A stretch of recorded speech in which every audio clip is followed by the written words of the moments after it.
Welcome, everybody. My name is Shannon. I'm a grateful believer in Jesus. I'm in recovery for drugs and alcohol. Hi, Shannon. Hello. So we all made it through the holidays. A little stressful there. It could be a pretty difficult time. I want to say for those of you who are here for the first time, any first-timers here? All right. Woo! You have great timing. It's the start of the new year, so we're starting at the beginning. And right here is where the journey begins. So this is a step one lesson. But before we get started on the lesson, I just wanted to preface this by saying that I've been in recovery for many years. I have worked the steps multiple times, and I have 25 years of sobriety. And so that means I am fully recovered and healed. And the title of tonight's lesson is Denial. So I just thought I'd start off with a glowing example of denial for you all right off the bat. And I also wanted to say for each and every one of us that have walked through those doors and just made that decision to try something different, that we're already breaking through a layer of denial right there. Just like when we declare step one to be true in our lives. And step one tells us that we admitted we were powerless over our addictions and compulsive behaviors and that our lives have become unmanageable. The biblical comparison for that is, for I know that good itself does not dwell in me, that is, in my sinful nature. For I have the desire to do what is good, but I cannot carry it out. That's Romans 7:18. The denial can be a really tricky thing. It can be very deceptive. What I have witnessed in myself is how my denial is just so closely related and linked to my pride. An example of that is how I lied to myself for years. Despite many failed attempts at quitting using, I would still tell myself I can do it all by myself. I don't need any help. Even though I failed the last 20 times I tried. But my denial, it continues. I have endless examples. One of the examples that really stands out to me as I was writing this lesson, when I was still in my disease, I was not a trustworthy partner. And of course, that has all its own other issues going with it there, but I was not trustworthy. And God really changed me through the recovery process. My morals and my values began to change.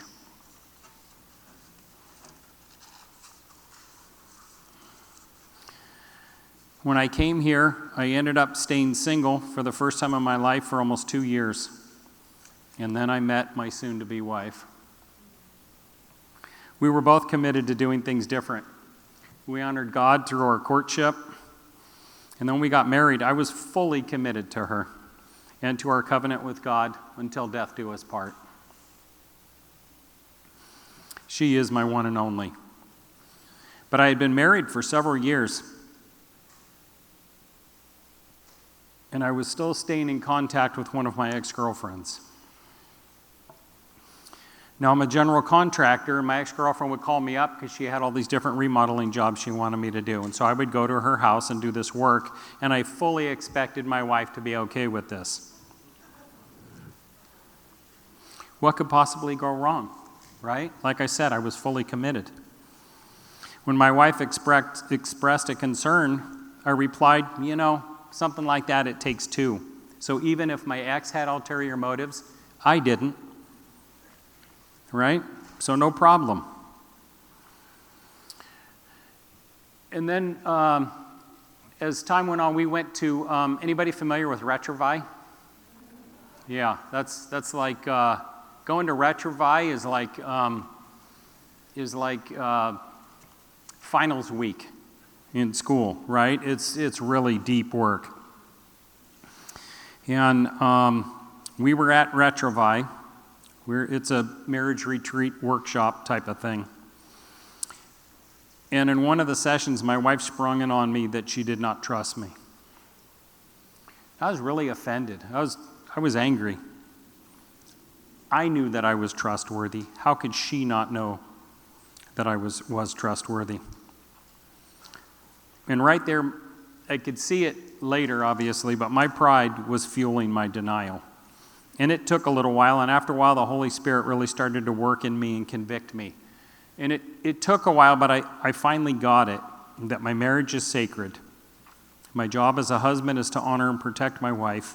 My actions needed to reflect all of that, not just my words and my thoughts, thinking, hey, it's all good. All of my actions needed to be expressed there. There should be no doubt. There is nothing now that I will not do to protect the sanctity of my marriage and to honor my wife with all my actions. So denial. Denial is a coping skill.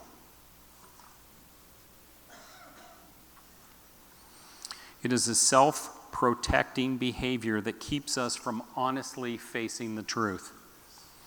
One of the things about denial is sometimes you kind of know it and you're telling yourself, but sometimes we can just be so oblivious we don't even realize that we're in denial. And I've been there many times. So denial in this context is described as a failure to acknowledge an unacceptable truth or emotion, or to admit it into consciousness. It's used as a defense mechanism. Right? We all have coping skills that we use to deal with our difficulties in life. Most of them stem from our early years growing up. We've been using our coping skills for so long they become a part of us. They become a problem within themselves. And those coping mechanisms, they did help us in the short term. But as it continues, it clouds and confuses our view of the real truth. It can grow into an addiction or addictive behaviors and deep dysfunction. It's when we have emotions that we don't know how to deal with, emotions or situations, actions that we don't know how to deal with. We run to something to cover it up. And then that cover up, that becomes our safety net, right? And then we just do it for so long that it just becomes a part of us.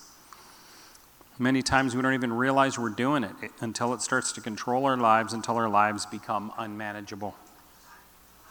We run to food, drugs, sex, control, but none of that fixes things. So ask yourself, what do you do when you have an uncomfortable feeling or an emotion? How do you deal with it? As I mentioned earlier, as kids, we all learned various coping skills. They help us when we didn't get the attention we wanted from our parents, or to block out our pains and our fears. When I was young and my parents got a divorce, I was left feeling alone and questioning my self-worth. I was scared and hurt. I tried to get that security from my father, but he was busy and didn't have time for me.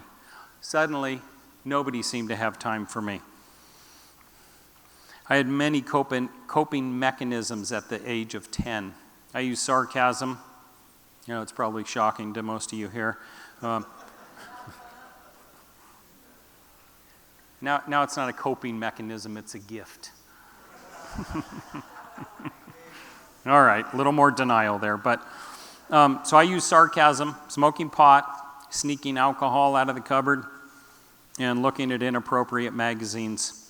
Anything that I could use to just kind of pull me away. But when our childish methods of coping, our perceptions of reality become increasingly and more unrealistic and distorted, our coping skills then morphed into denial. As I got older, one of the other ways I protected myself was to wear a mask of anger. That mask was used to keep people at bay, to protect myself. That anger protected me until it began to get me in a lot of trouble. And that mask too, that mask that we put up to protect ourselves, that mask becomes our identity as we continue to block the painful emotions. And denial can manifest itself in so many different ways. So have you ever said any of these things? Well, I don't drink as much as, put any name in there. I don't use drugs or alcohol until after 5 o'clock. I eat because you make me so mad.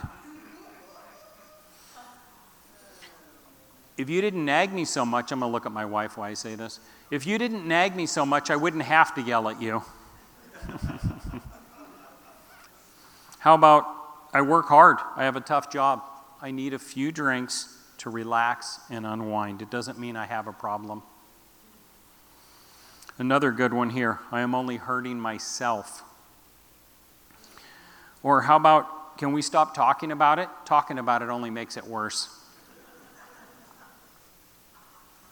I got permission to share this. I'm not sharing any names, but I got a friend here that I met here. We became good friends over the years. And he shared with me about the denial he was in for many years of his life. He said, I never once drank at work, and I never once showed up to work drunk. So back then, he didn't feel he had a problem. He said he would get off work every single day, and the first thing he would do is go straight to the liquor store and pick up a 12-pack on his way home. Every single night for 18 years straight. So we calculated that out, and in that stretch of time, he consumed 78,840 beers. Now that was just the beer consumed. Once the weekend hit, he added hard alcohol and meth into the mix. But he was good during the week. I was kind of similar. I was also in denial, as I told myself. I own my own business. I never take days off. I put in massive hours. How could I possibly have a problem?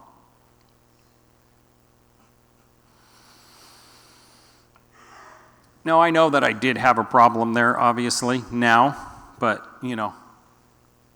not compared to the guy that I was just telling you about before, right? I'm good.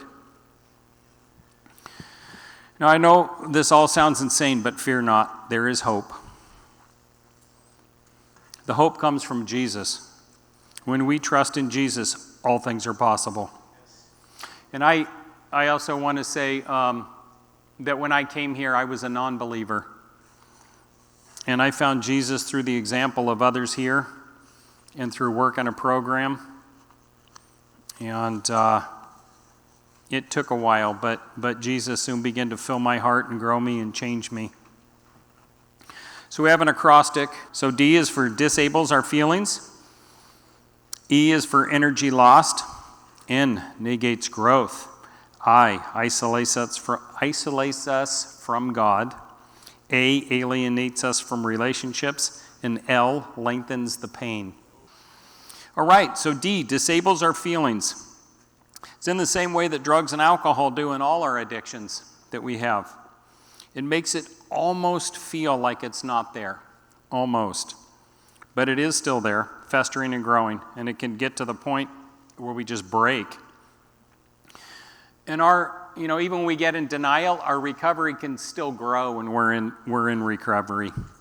It can start with small stuff like, I don't need to go to small group. I go to the big group, right?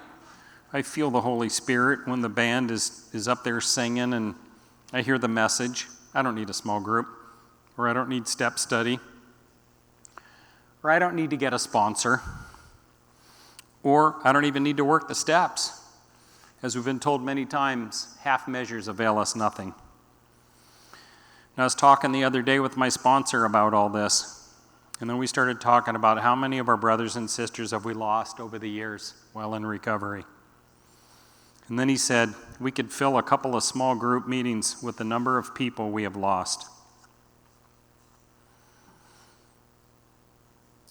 And knowing all those people and how that played out in their lives, it all stemmed out from not fully committing to the program, or over time, even after having years of recovery, kind of withdrawing and pulling back and not working as hard on your recovery after a while.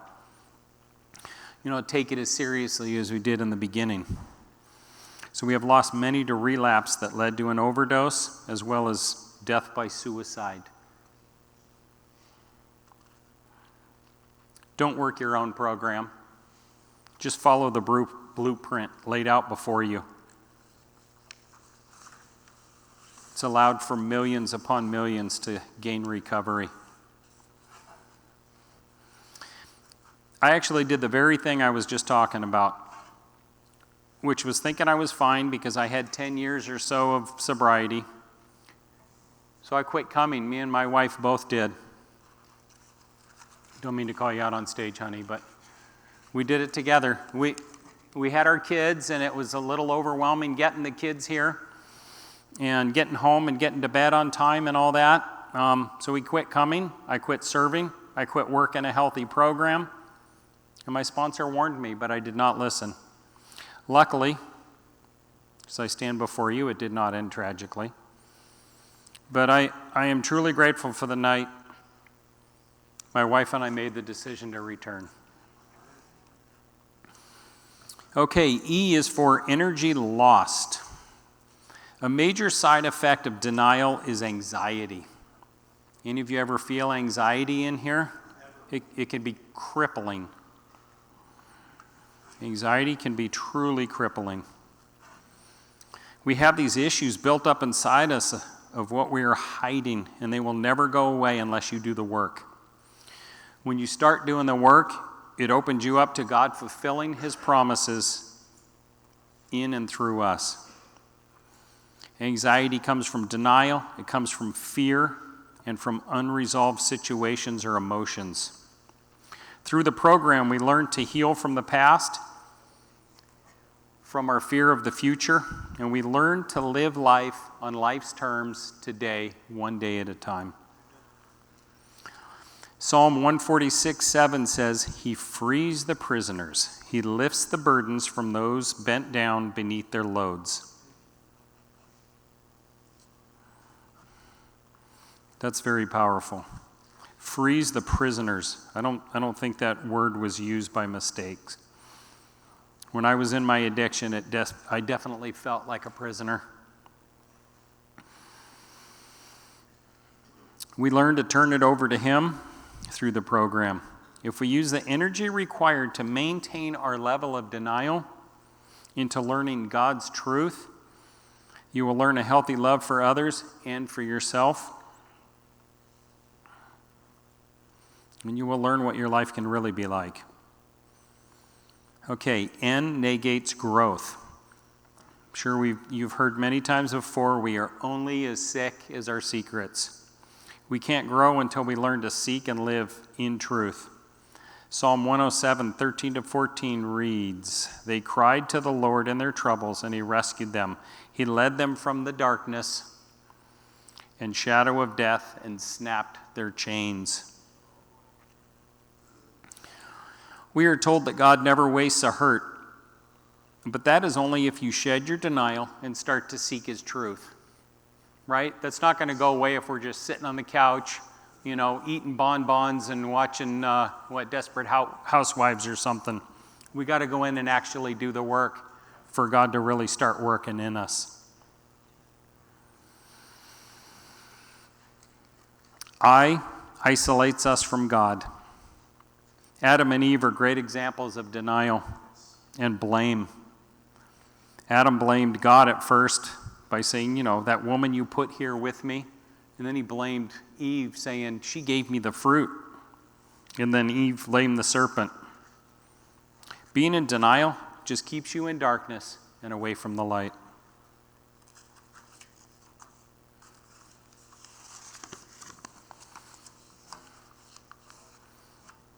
But if we walk in the light, as He is in the light, we have fellowship with one another, and the blood of Jesus, His Son, purifies us from all sin.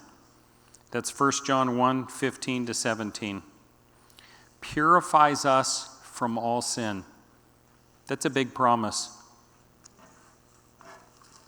but it's true. A, alienates us from our relationships. We tell ourselves when we're in denial that we're getting away with it, but we're really only fooling ourselves. Everybody else around us knows. That denial is our protection, as we think we can't reveal our true selves out of fear of what others may think. So we hide alone and isolated. The real answer is to reveal the truth so that we can live in truth and light. Ephesians 4:25 tells us, stop lying to each other, tell the truth, for we are parts of each other, and when we lie to each other, we are hurting ourselves. Here's a really good statement. It is always better to tell the ugly truth than a beautiful lie. And I know that for sure. I sure felt that after sharing with my sponsor on my 5th step. I didn't hold anything back. I was very scared and ashamed before I did it. But after, that became one of the biggest healing moments of my life. L lengthens the pain. We will never heal when living in denial. Our hurt, our pain will just continue to grow and morph into shame and guilt. It will multiply your problems. Truth will probably hurt at first, like surgery does, but then, slowly, you begin to cure and heal. God promises in Jeremiah 30:17, I will give you back your health and heal your wounds. The Bible tells us that God is changing to be more Christ-like. When we put our lives in God's hands, which we get to make that decision in step 3, not to get ahead of ourselves here, but that's when the change and the healing begins, when we start trusting in God and we just put everything in His hands. And we can make the decision, but for me, from that point, it's been a daily battle and reminder to keep putting it in God's hands. I keep constantly trying to take control and run everything my way. I don't know why I always do that. I've heard many others tell me they do the same thing. It's the same difficulty. So we've all heard the analogy about how we change, like peeling back the layers of an onion, one layer at a time, right? We're slowly peeling it. Any of you remember that book, James and the Giant Peach? Yeah? No? Yeah. Well, I'm Shannon and the Giant Onion. Peeling it away, little by little, and as I do, God's love shines brighter and brighter. But it's still giant. It's still enormous. There's just still so much to do. But when we put the effort into healing instead of the denial, the effort to learning God's truth, our lives begin to change. So as we wrap it up here, I want to encourage you to step out of your denial. It's not easy, but it's safe in here. We care about you and your recovery. There are people here to stand beside you as you go through the journey, people that have and continue to go through that journey. So I just want to encourage you to work on that. Jesus tells us, know the truth, and the truth will set you free. John 8:32. Thank you.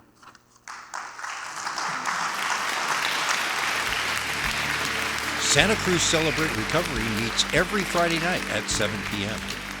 We're located at Christian Life Center, 1009 Mission Street in Santa Cruz, California. If you live near Santa Cruz or just visiting the area, we warmly invite you to attend.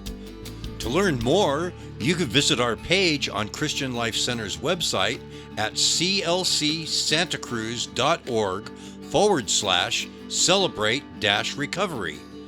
We hope this video has been encouraging to you, and thank you for watching.